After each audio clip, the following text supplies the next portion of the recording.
Kevin here with Texas Veteran Lawn Service. Probably wondering why I'm wearing this hat from Norman G Tractor. Well, I went down to Norman G, Texas, which is about an hour and 45 minutes from the house, and I decided to buy this nice Kubota. This is a Kubota Z121S. It is a 48-inch cut on the deck width, and I sold my Toro MX 5050. I bought the Toro brand new about 2 months ago and put about 48 hours on it, and I just didn't care for it. A lot of things about it I just didn't like, so I sold it and went down to Norman G to see Matt and Brett Hale and Larry and John, and they fixed me up with this. So let's go ahead and tell you some of the features about this mower. Of course, it's made by Kubota, one of the best companies out there, and one of the coolest features on this thing is it has headlights. There's one there and there's one there. They are LED, so we're going to turn the key, turn a little switch there, and you know, it's during the day, so they're not real bright now, but at night they are super bright, and we'll do a review on that later this evening. Okay, so one of the coolest things I like about this is definitely that. Okay, so let's talk about the deck. The deck is connected to the frame by 4 brackets. You have one there, you have one there, and then you have 2 on the underside. So it makes the deck extremely sturdy. You could probably stand on that and it won't break, although I'm really heavy, so I probably wouldn't try. Okay, the seat has a spring system on it, so that right there you just pull out and you turn it to the right to be firmer, and you turn it to the left to be softer, and it also slides forward and back, so that's pretty cool. The fuel indicator is right there, which is good. Toro was on the side, so it made it impossible for me to see while I was sitting on it. Toro MX 5050 did not have the cool thing about the seat, and it did not have the headlights. Okay, the other cool thing about this deck is that when you're on here and you're adjusting the height of the deck, see this? These are in 1/4-inch increments, which is pretty awesome. So right now the deck is all the way up, so you're going to push this pedal. Well, now it's down, so you're going to push it.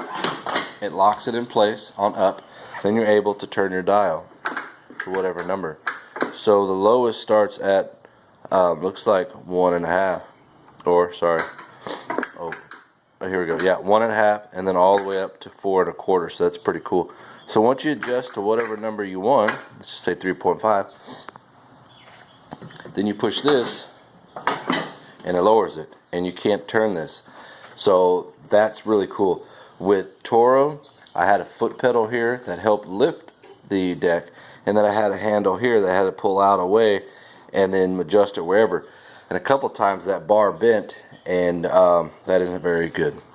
So you have your fuel that you put in here, your fuel tank, that holds 4 gallons, your engagement of your blades. Now this doesn't have an automatic choke, so you'd put this all the way in the choke position, crank it right up, and then pull it right back down to your desired speed. The handles here, I really like. They lock in, kind of, they snap in place, where Toro didn't do that. Toro was real lazy. You can feel it, which is really neat. Okay. The tires, the rear tires here, are a lot taller and a lot wider, and definitely a lot cooler looking than on the Toro. So the cool thing about having taller tires and wider tires, especially wider, is and taller, it allows you to go over small little dips in the ground without feeling every single thing. So that's definitely awesome. Okay, the engine sits higher up off the ground. I have more ground clearance down here. Toro, I had less than that. The muffler, as you can see here, it goes straight across and it blows out. With the Toro, it was facing down and then it was blowing down to the ground, which is not good for the grass. It could damage the grass. Right here, it has a welded on tow package, which is pretty cool. Toro's was bolted on with 2 bolts that I put on. That was it. This features the Kohler 725cc, which is 21 horsepower. The Toro did have a Kohler 7000 series. It was 24 horsepower. It's not much difference there really. This is your hydraulic fluid, and that's about all you need in there. Not much. There's an indicator there on the side. You don't want to fill it up more than that. You have your oil dipstick for the engine. You have your air filter. This also had more cubby holes than the MX5050. You have that one there, and you got all these other guys here, and you got a cup holder, and you got another little thing in here for like tools or something. This is your parking brake.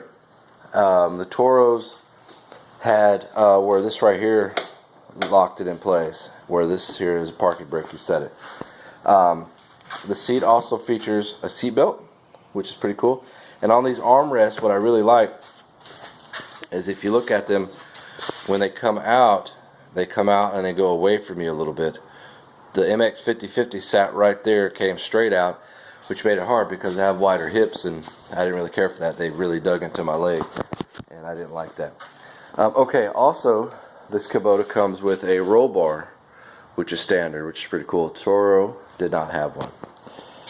This engine is also a lot quieter than the Toro MX5050. Let's see here. You have to release the seat forward. Forgot about that. You pull that little piece right there.